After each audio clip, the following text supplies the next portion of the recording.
Hello guys, I hope you are doing well and that you're staying safe.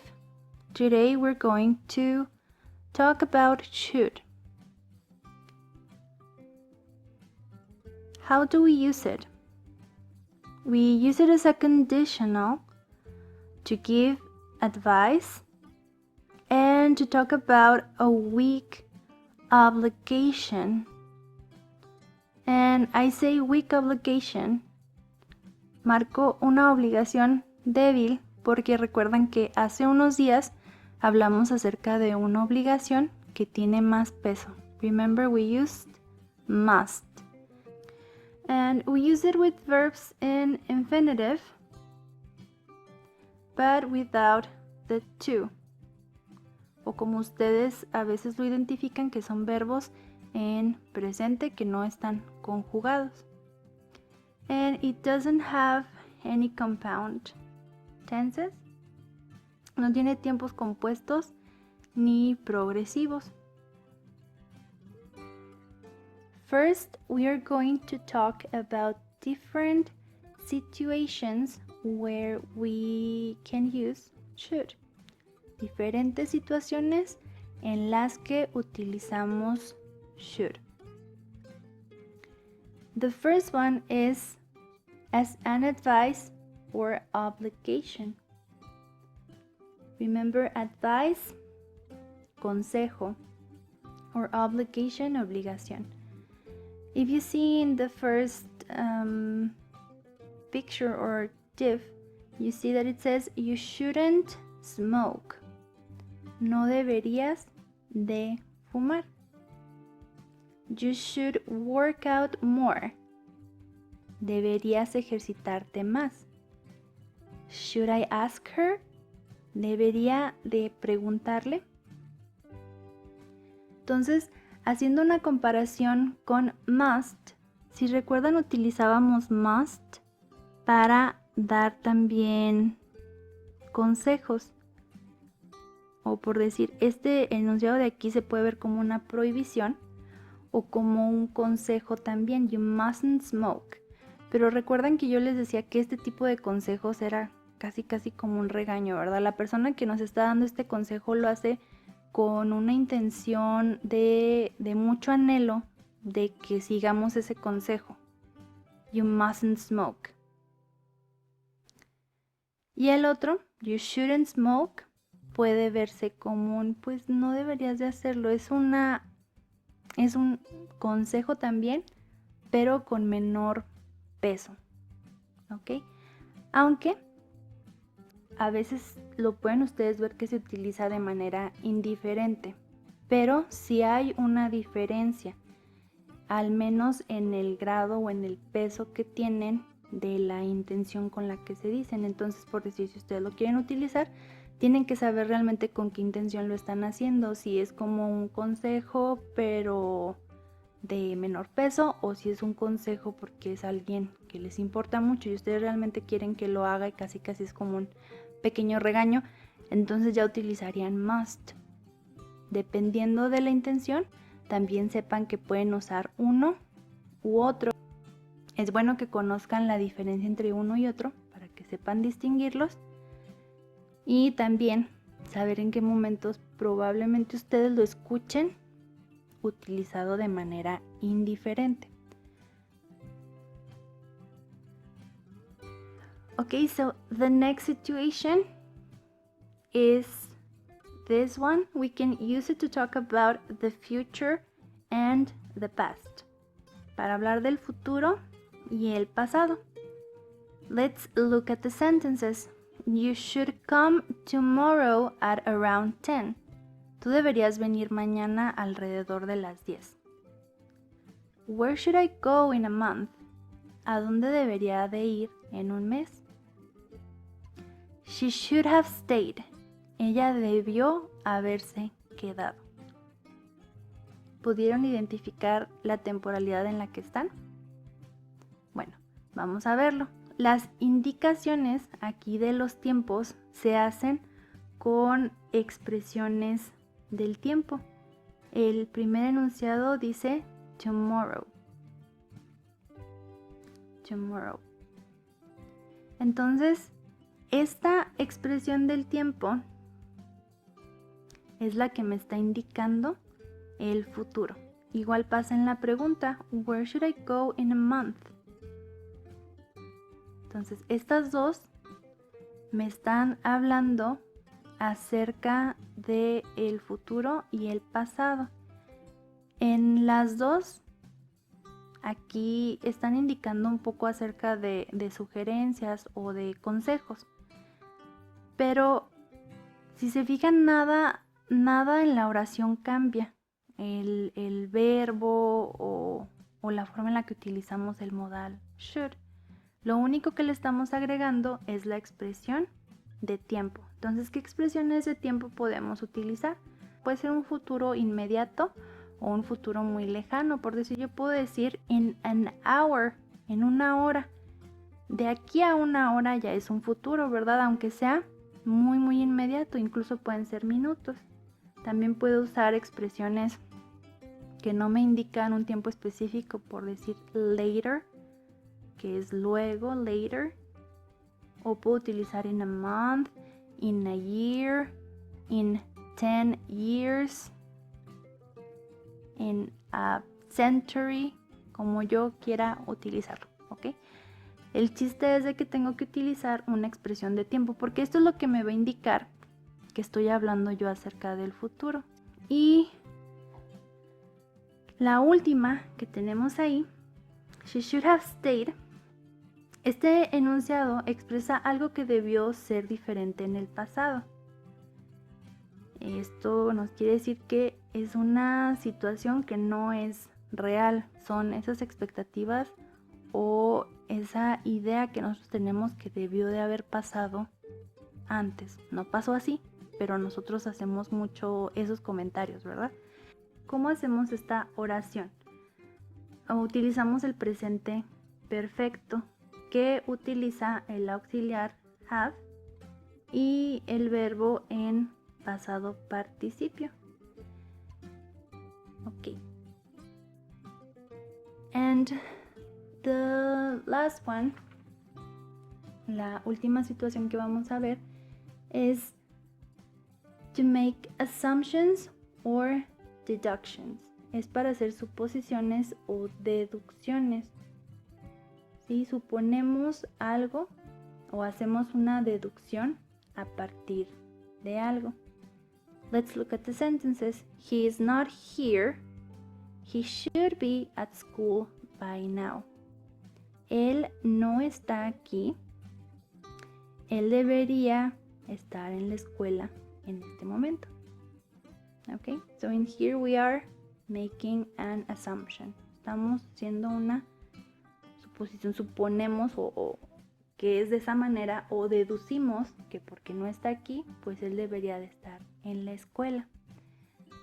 Si recuerdan la clase que vimos acerca de must, también lo utilizamos de una manera similar. Should y must, aunque a veces lo escuchamos de manera indiferente, si ustedes tienen una intención detrás de lo que están utilizando, sí hay una diferencia y se tiene que utilizar de esa manera. Should si es más débil y must si tiene mucho peso lo que se está diciendo. Yo podría ver este mismo enunciado, he is not here, y en vez de utilizar should yo podría poner he must be at school by now. He must be at school by now. Okay? The next sentence, the test should start soon. El examen debería empezar pronto.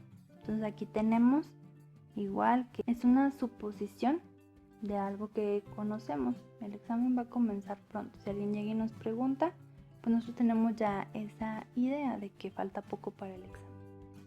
Okay, so on the next slides, en estas siguientes diapositivas, tengo la estructura de cómo utilizamos el modal en afirmativo, negativo, yes or no question, and WH question. La estructura realmente es muy sencilla. pero lo damos una repasada para que ustedes puedan recordar cómo se utiliza. En afirmativo yo tengo you should drink more water. Tenemos the subject, you, the model should, drink, it's a verb in present, and the complement, more water. Then I have the negative, you shouldn't go to bed so late.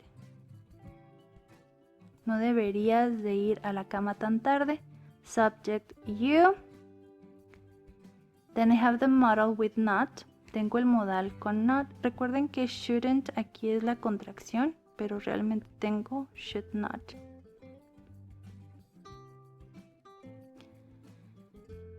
Then I have the verb in present and the complement. So late. Les pongo la estructura que es el verbo en presente, pero recuerden que también estábamos viendo que es el infinitivo sin to, porque también hablamos acerca de eso, para que lo vayan ustedes ubicando de diferentes formas. And yes or no questions, should I stay here? ¿Debería quedarme aquí?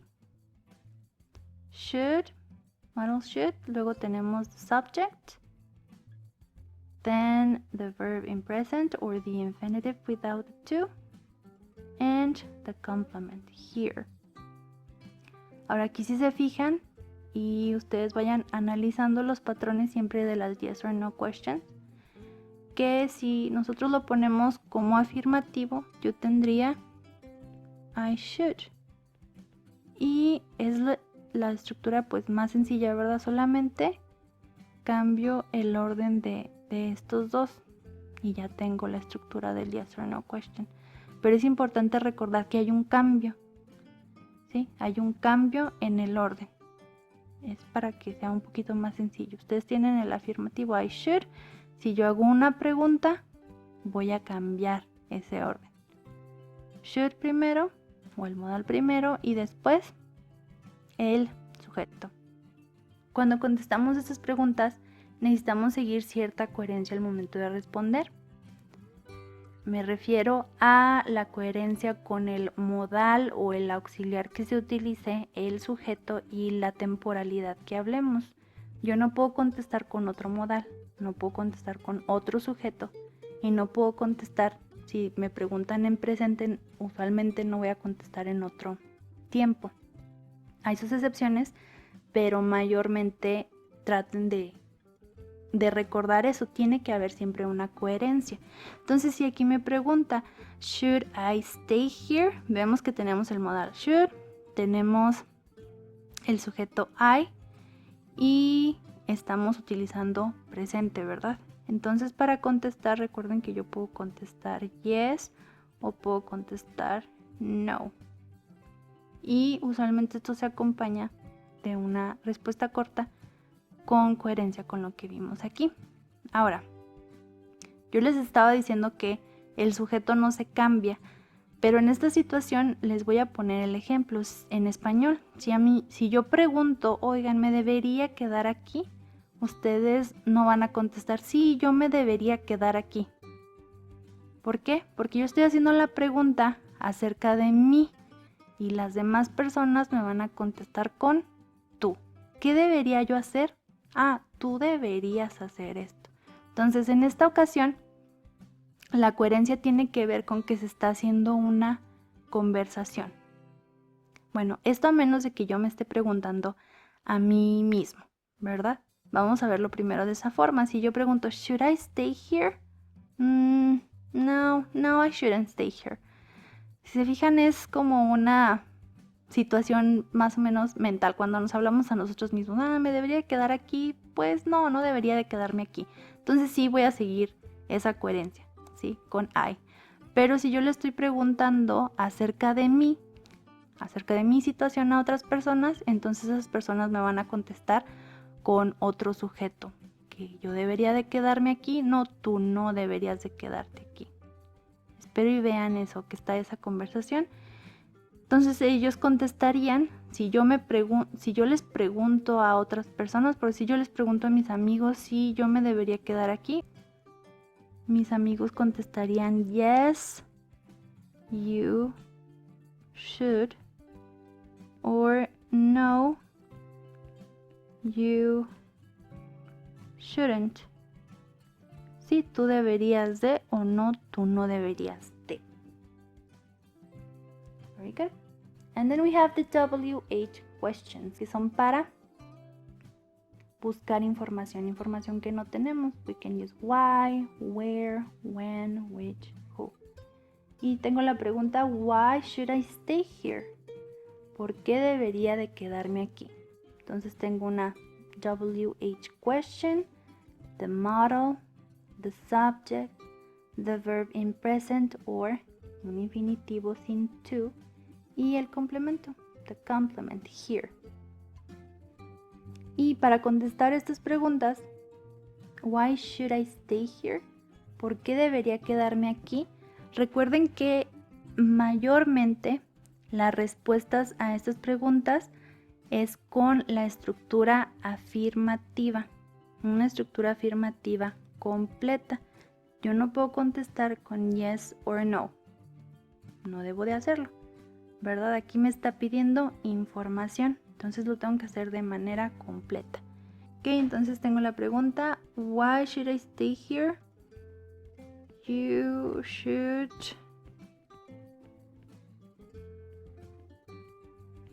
stay here because it's raining.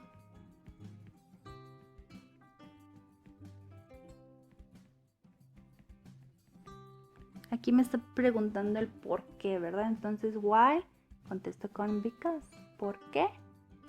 ¿Por qué tal situación? You should stay here because it's raining. Vean aquí cómo seguimos la estructura afirmativa, el orden.